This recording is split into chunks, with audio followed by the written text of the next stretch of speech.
something for the O-gauge modeller, a pair of pannier tanks. Yeah. Do you know your panniers?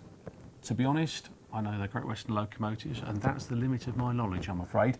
I've got a 57XX, and you've got a 64XX. This is the 64 and 74XX. Now, shall we get them open? Let's have a look, see what's in the box. I'd give them this. They are very, very well packaged for a start.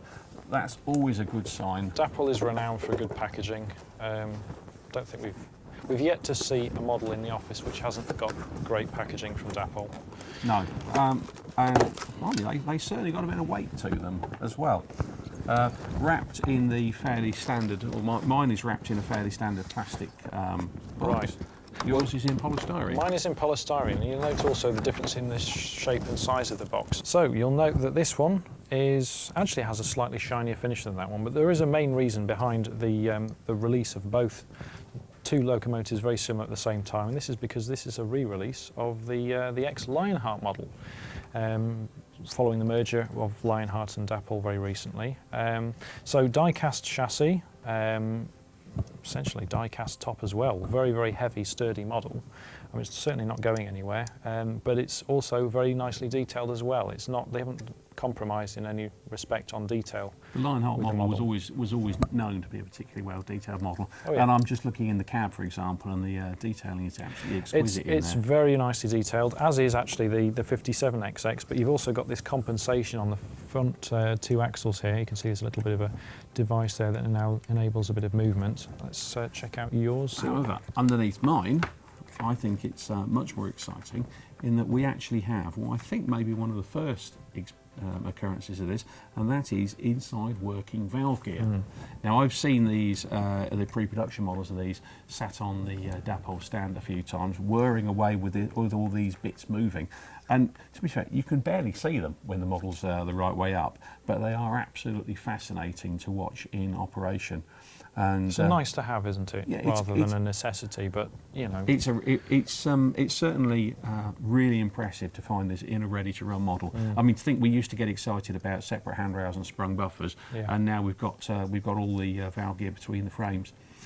Yes, I mean, certainly your model is slightly shinier than mine, and I can feel that this is there's more plastic going on. But I have to say, there's still a lot of weight in here. It's exactly as I would expect. It feels nice and quality. Brilliant representation of coal though as well. I mean, you might want to sprinkle some real coal over there with a little bit of glue, but as far as a lot of models we see on a regular basis in the office, I mean, that is really good because it's properly shiny. Most people do their coal very matte. Like satin finish, isn't it? I know it's a very small thing, but it does make a difference, and certainly a little bit of weathering, and these would be fit to run on anybody's layout. Ready to go pretty much. Now, there is a bit of a difference in price between the two models. You expect to pay around about £100 more for the die-cast model than you do the injection moulded plastic one, but in all honesty, they are, if you want a 64XX pannier that's ready to go on your layout, and again with 57XX, they are brilliant models. So yeah, check them out at your local Dapol retailers.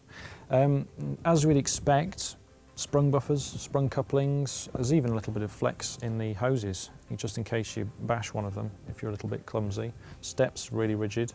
Well, all the detail on it is supplied on the model. There's nothing separate in the box. There's no little packet of bits to attach to this. They are and ready everything to go. that's susceptible to get knocked, like your steps. The odd pipe, I mean, you can see that's really, really fragile, but it's got a degree of flex in it, so that's not going to break.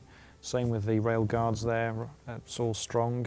There's nothing on it really it feels rock solid as a model, and yet the level of detail is all there and present.